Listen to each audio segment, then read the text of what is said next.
Bundelkhand film industry का भव्य शुभारंभ। कला तथा साहित्य और संस्कृति का विशाल समावेश होने के बावजूद भी बुंदेलखंड फिल्मी दुनिया में काफी पीछे। हिंदी समाचार वन के लिए ललितपुर से इमरान मंसूरी की रिपोर्ट। ललितपुर में खनिज संपदा, प्राकृतिक सौंदर्य, लग्नशीलता और कला तथा साहित्य और संस्कृति का विशाल समावेश होने के बावजूद भी बुंदेलखंड फिल्मी दुनिया में काफी पीछे है, जबकि अन्य क्षेत्र अपनी भाषा और संस्कृति तथा पहनावे को फिल्मों के माध्यम से प्रदर्शित करने में अग्रणी है। जबकि इतना सब कुछ होने के बाद भी बुंदेलखंड पिछड़ा हुआ है। इसी उद्देश्य को सार्थक करने के लिए बुंदेलखंड के जनपद ललितपुर के ग्राम गनगौरा में निवास करने वाले एक युवक राज राजपूत ने बुंदेलखंड को दुनिया में एक नई पहचान दिलाने के लिए बुंदेलखंड फिल्म इंडस्ट्रीज का शुभारंभ किया है, जिसका भव्य शुभारंभ ग्राम गनगौरा, राजघाट रोड, ललितपुर में आज सुबह 11 बजे किया गया, जिसमें जिले की नामचीन हस्तियों ने भाग लिया। आपको बताते चलें कि ग्राम गनगौरा निवासी युवक राज राजपूत वर्तमान में बॉलीवुड मुंबई में अपना कैरियर आजमा रहे हैं और उन्हें वहीं से यह प्रेरणा मिली कि क्यों न बुंदेलखंड की प्रतिभाओं को आगे लाया जाए, क्योंकि बुंदेलखंड में कला और साहित्य की प्रतिभाओं की कमी नहीं है, बस उन्हें मंच पर लाने का कोई सही माध्यम नहीं है और उन्होंने यहाँ की प्रतिभाओं को फिल्म इंडस्ट्री के मंच पर लाने के लिए बुंदेलखंड फिल्म इंडस्ट्रीज का शुभारंभ किया है। वर्तमान में राज राजपूत तमस टैलेंट्स प्राइवेट लिमिटेड कंपनी के डायरेक्टर हैं। बुंदेलखंड फिल्म इंडस्ट्रीज के शुभारंभ समारोह में मुख्य अतिथि के रूप में केंद्रीय संस्कृति एवं पर्यटन मंत्री स्वतंत्र प्रभार भारत सरकार प्रहलाद सिंह पटेल को आना था, लेकिन वे किन्हीं कारणों से कार्यक्रम में उपस्थित नहीं हो सके।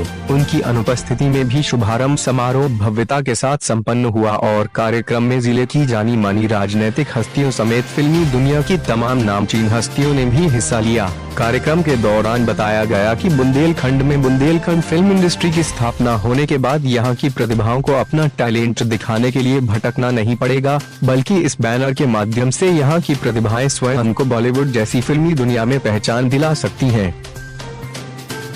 सबसे पहले तो ललितपुर जो है बुंदेलखंड का एक प्रमुख जिला है और माननीय मंत्री जी का कार्यक्रम था आज आने का, किसी कारण से व्यस्तताओं के चलते वो नहीं आ पाए हैं।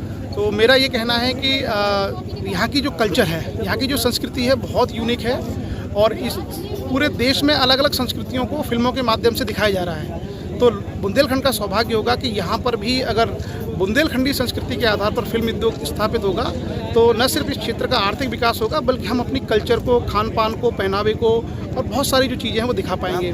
तो हमें आशा नहीं, पूरा विश्वास है और आजकल तकनीक बहुत सस्ती है, कैमरे, शूटिंग वगैरह आसानी से हो जाती हैं और यहाँ लोकेशन नेचुरल हैं, तो सरकार की तरफ से भी सहयोग मिलेगा। जैसा माननीय मंत्री जी का निर्देश है वो सारी सहूलियतें यहाँ प्रदान की जाएंगी और सरकार के जो मॉन्यूमेंट्स वगैरह हैं शूटिंग करने के लिए वहाँ सुविधाएं मिलेंगी।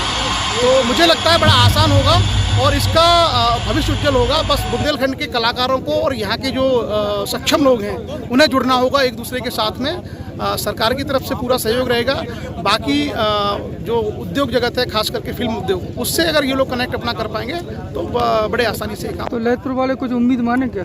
बिल्कुल, मैं बल्कि मुझे तो ललितपुर के जो युवा हैं बड़ा भाई कहते हैं। मैं यहाँ की रग रग से वाकिफ हूँ, लोग मुझे अच्छे तरीके से जानते हैं और जो यहाँ का पोटेंशियल है, जो यहाँ की श्रमशीलता है, आप जानते होंगे कि बुंदेलखंडी सबसे ज़्यादा मेहनती होते हैं, तो जो इनका परिश्रम है वो परिश्रम किसी भी मुकाम तक इनको लेके जा सकता है।